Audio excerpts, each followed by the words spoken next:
जब आप समंदर में कूद जाते ना तो गहराई से शिकवा क्यों? समंदर में तूफान भी आएगा, सब होगा, छोड़िए। अब जब कूद गए हैं तो जाहिर है मेरी मुझ में काबिलियत होगी तो मैं साहिल तक पहुंचूंगा, नहीं है तो फिर मैं डूब जाऊंगा, उसमें कोई बात नहीं, मगर कोशिश तो करना मेरा काम है। कल के दिन मेरे मरने के बाद कोई ये तो ना कहे कि भाई इस 2019 में जामे मिलिया में मुल्क में सा कानून बना और ओवैसी खामोश था। कम से कम वो तो कोई नहीं कहेगा ना, अरे नहीं इसने कुछ बोला था, इतना तो याद रखेंगे लोग। मगर जो उन्होंने जो प्रोटेस्ट किया वो सही प्रोटेस्ट हुआ, बिल्कुल सही प्रोटेस्ट है। एक अनकॉन्स्टिट्यूशनल चीज बनाई जा रही है, देश के संविधान को तब्दील किया जा रहा है, देश को एक हिंदू राष्ट्र बनाने की कोशिश की जा रही है, तो प्रोटेस्ट करना तो बुनियादी हक है डेमोक्रेसी में। मगर उनको पीटते हैं, बच्चियों के हॉस्टल में जाके बच्चियों को, जो लाइब्रेरी बच्चे थे उसमें टीयर गैस, टॉयलेट में घुसकर मारते हैं, मस्जिद में घुसकर बेहुरमती करते हैं। कितनी झूठ बोलेंगे लोग? आज के जमाने में तो झूठ ना बोले, अरे इतनी झूठ बोलते हैं दिल्ली पुलिस वाले कि नेटफ्लिक्स पर रख लीजिए, हिट फिल्म बना देंगे। एआईएमआईएम के अध्यक्ष और लोकसभा सांसद ओवैसी जी हमारे साथ मौजूद हैं। असदुद्दीन ओवैसी जी, आपने तो पूरा विपक्ष को ही एक तरह से बेकार कर दिया है, इस वक्त बेदम कर दिया है। अब बिल आप संसद में फाड़ते हैं, सबसे जोर और प्रखर तरीके से आप सरकार पर हमला बोलते हैं, लेकिन देश में एक सवाल ये उठ रहा है कि आप कौन से मुस्लिमों की लड़ाई लड़ रहे हैं? जो पाकिस्तान, बांग्लादेश और अफगानिस्तान के हैं, या वाकई आप हिंदुस्तान में एक डर भय फैला रहे हैं मुस्लिमों में जिसकी जरूरत ही नहीं है? मैं जो लड़ाई लड़ रहा हूं वो देश के संविधान को बचाने की लड़ाई लड़ रहा हूं। मैं जो लड़ाई लड़ रहा हूं उन देश की अजीम आजादी के मुजाहिदीन को, जिन्होंने इस देश को आजाद करवाया और ऐसा संविधान बनाया जिसमें मजहब की कोई बुनियाद ही नहीं है। मैं वो लड़ाई लड़ रहा हूं। मुझे क्या करना है पाकिस्तान, बांग्लादेश, अफगानिस्तान से?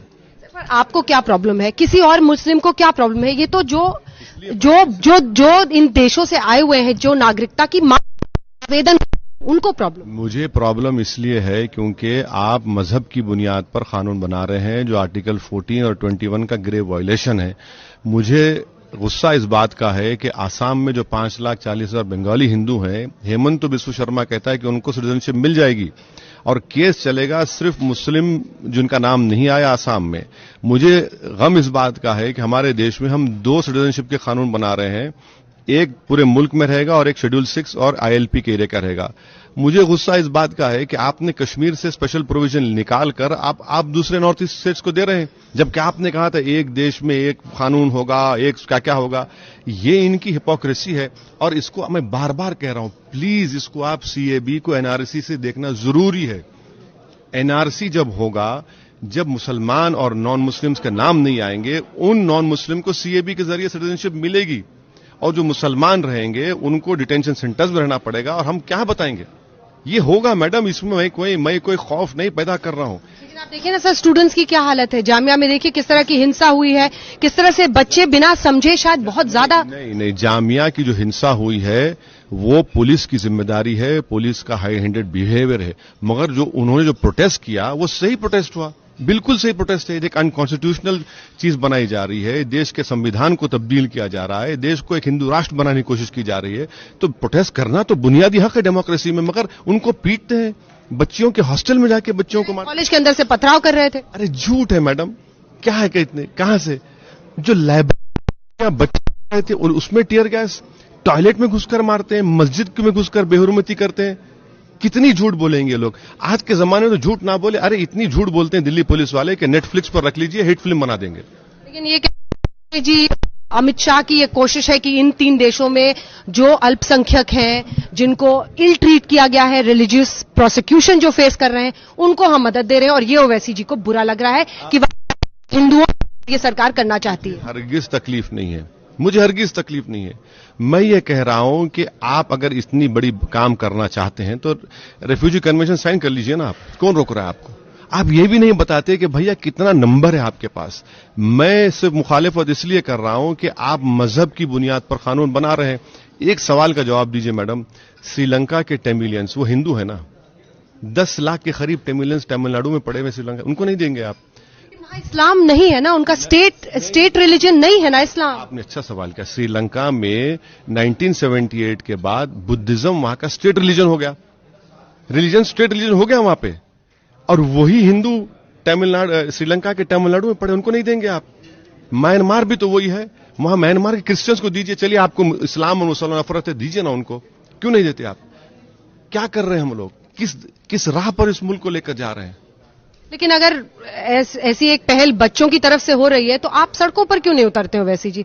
लोग आप संसद में तो बहुत अच्छा बोलते हैं, खूब यूट्यूब फेसबुक पर आपका मिलियन व्यूज होते हैं, सड़क पे बच्चे आ गए हैं। मैडम, मैं बच्चों को मुबारकबाद देता हूं, हम भी सड़क पर, हमारे पार्टी के वर्कर सड़क पर हैं।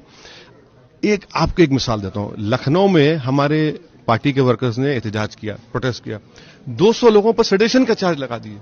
प्रोटेस्ट पर सेडेशन का चार्ज लगाएंगे, 200 मेरे पार्टी के वर्कर्स पर सेडेशन का चार्ज लगा दिए। आप बोल रहे मैं रोड पर हूं, मैं, मेरे पार्टी के लोग हैं। लखनऊ में 200 लड़कों पर सेडेशन का चार्ज। सरकार डरा, आप बोलिए सेडेशन, प्रोटेस्ट करना सेडेशन है क्या? बताइए क्या करना चाह रहे हैं, कौन दबाना चाह रहा है? थोड़ी बड़ी तस्वीर पर, क्योंकि लंबी चर्चा इस पे हुई है, बड़ी तस्वीर पर आ रही हूं। क्या है इस देश का भविष्य? बीजेपी रही है दूसरी बार, मतलब अपने बलबूते उनके पास प्रचंड बहुमत है। स्थिति अन्य पार्टियों की परिस्थिति देख रहे हैं, कोई दो पार्टी एक साथ बढ़ नहीं पाती। क्या है मतलब बीजेपी वर्सेस एआईएमआईएम बन के अभी लड़ाई दिखती है ऐसे मुद्दों पर सड़क पे? मैं एक पॉलिटिकल साइंस का स्टूडेंट हूं। जब इंदिरा गांधी भी रूल करती थी तो यही सवाल होता था, मगर इंदिरा गांधी को हारना पड़ा। मोदी भी हारेंगे इंशाअल्लाह ताला। ऐसा नहीं है कि पावर इटर्नल नहीं होता, जो ऊपर जाता है नीचे आना जरूरी है। उसको यकीनन हमको 24 तक मेहनत करना है, इनके तमाम इस तरह की गलतियों को मुकाबला करना है, कोर्ट के दरवाजे को खटखटाना है। और मुझे यकीन है, देखिए पॉलिटिकल पार्टीज की जरूरत नहीं है, देश की जनता जब फैसला करेगी ना, हर पॉलिटिकल पार्टी को हटाएगी, बशमूल बीजेपी और मोदी को भी। सर आपने अभी कहा इंशाअल्लाह, इसका मतलब क्या होता है? इंशाअल्लाह माने होगा, ये तब्दीली आएगी। अल्लाह चाहेंगे, यकीनन अल्लाह ही चाहता है ना, भगवान। कोई आप गुस्सा आते हैं? आप यकीनन बोलिए, आप जय श्री राम बोलिए, मैं अल्लाह बोलूंगा, मगर मुझे मजबूर मत करिए। आप बोलिए, मैं आपके राइट को प्रोटेक्ट करूंगा, क्योंकि आपका राइट है वो। मैं यकीनन आपके साथ ठहरूंगा। आप बोलिए, मैं कोई एतराज नहीं है। मुझे एतराज उस वक्त होता है जब आप फोर्स करते हैं, तुमको ही बोलना पड़ेगा। मैं बोला नहीं बोलूंगा मैं ये बात। आप फोर्स नहीं कर सकते किसी के ऊपर। लेकिन एक्शन का सिर्फ रिएक्शन होकर नहीं रह जा रहा है पूरा मामला, कि ये तो आप भी की तरफ से बोलते हैं। देखिए, मेरी रिएक्शन इसलिए होता है कि आप फोर्स मत करिए, आप जो बोलना है बोलिए ना। आजादी की लड़ाई में जय हिंद भी लगाया गया था, आजादी की लड़ाई में कई नारे लगाए गए थे, यही तो हिंदुस्तान की खूबसूरती है। मगर जहां पर बीजेपी आरएसएस कहती नहीं हम फोर्स करेंगे, तुमको बोलना पड़ेगा, क्यों बोलेंगे? संविधान तो मुझे इजाजत देता है फ्रीडम ऑफ एक्सप्रेशन की, मैं क्यों बोलूंगा? एक दो मैं नॉन पॉलिटिकल सवाल आपसे पूछना चाहती हूं। मैं तो हैदराबाद बहुत करीब आपको देखा है, आपकी पॉलिटिक्स को देखा है, आपके तौर तरीकों को देखा है। लोग कहते हैं कि आप बहुत टाइम लगाते हैं, पढ़ते हैं, तर्क और दलील। आज भी जब यहाँ आए तो आधे एक घंटे से आप पढ़ ही रहे थे कि कौन सी दलीलों के साथ मुझे वहां पर बात रखें। नहीं, बिल्कुल पढ़ना चाहिए ना। अगर नहीं पढ़ेंगे तो फिर कैसा जवाब देंगे? देश देख रहा है, आज तक इतना फेमस चैनल है और आप इतने फेमस एंकर हैं, अगर आपके सवाल जवाब नहीं दूंगा तो फिर फायदा क्या है? भाई अगर मैं जा रहा हूं तो पढ़ना तो पड़ेगा ना। आप एक सब्जेक्ट मुझे 15 दिन पहले बोल चुके हैं, तो मुझे तो सोच कर आना पड़ेगा। यही कमी है कि वहां पर तर्क को नहीं दे पाते, जिससे वो मोदी को काउंटर कर सकते। नहीं, ना सिर्फ वो, बल्कि उनमें एक इंटेलेक्चुअल ऑनेस्टी भी बाज लोगों में नहीं है। वो अल्फाज चाप चाप कर बोलते हैं, कभी आधा आगे बढ़ते हैं, आधा पीछे हटते हैं। नहीं चलेगा भाई, आप मुकाबला करना है, खुल के करिए ना मुकाबला। क्यों आधी लड़ाई लड़ते हैं? आधी लड़ाई लड़ रहे हैं आप, पूरी लड़ रहे हैं। कोशिश कर रहा हूं मैं, कोशिश। आपको नहीं डरते मोदी से? डरते हैं? क्यों नहीं डरते? क्यों डरूं मैं? संविधान सबके लिए है। देखिए, जब आप समंदर में कूद जाते ना तो गहराई से शिकवा क्यों? समंदर में तूफान भी आएगा, सब होगा, छोड़िए। अब जब कूद गए हैं तो जाहिर है मुझ में काबिलियत होगी तो मैं साहिल तक पहुंचूंगा, नहीं है तो फिर मैं डूब जाऊंगा, उसमें कोई बात नहीं। मगर कोशिश तो करना मेरा काम है। कल के दिन मेरे मरने के बाद कोई ये तो ना कहे कि भाई इस 2019 में जामे मिलिया में मुल्क में सा कानून बना और ओवैसी खामोश था। कम से कम वो तो कोई नहीं कहेगा ना, अरे नहीं इसने कुछ बोला था। इतना तो याद रखेंगे लोग। बहुत बहुत धन्यवाद आपका वैसी जी हमसे बातचीत करने के लिए। मगर जो उन्होंने जो प्रोटेस्ट किया वो सही प्रोटेस्ट हुआ, बिल्कुल सही प्रोटेस्ट है। एक अनकॉन्स्टिट्यूशनल चीज बनाई जा रही है, देश के संविधान को तब्दील किया जा रहा है, देश को एक हिंदू राष्ट्र बनाने की कोशिश की जा रही है। तो प्रोटेस्ट करना तो बुनियादी हक है डेमोक्रेसी में। मगर उनको पीटते हैं, बच्चियों के हॉस्टल में जाके बच्चों को, जो लाइब्रेरी बच्चे थे उसमें टीयर गैस, टॉयलेट में घुसकर मारते हैं, मस्जिद में घुसकर बेहुरमती करते हैं। कितनी झूठ बोलेंगे लोग? आज के जमाने में तो झूठ ना बोले। अरे इतनी झूठ बोलते हैं दिल्ली पुलिस वाले कि नेटफ्लिक्स पर रख लीजिए, हिट फिल्म बना देंगे। जब आप समंदर में कूद जाते ना तो गहराई से शिकवा क्यों? समंदर में तूफान भी आएगा, सब होगा, छोड़िए। अब जब कूद गए हैं तो जाहिर है मुझ में काबिलियत होगी तो मैं साहिल तक पहुंचूंगा, नहीं है तो फिर मैं डूब जाऊंगा, उसमें कोई बात नहीं, मगर कोशिश तो करना मेरा काम है। कल के दिन मेरे मरने के बाद कोई ये तो ना कहे कि भाई इस 2019 में जामे मिलिया में मुल्क में सा कानून बना और ओवैसी खामोश था।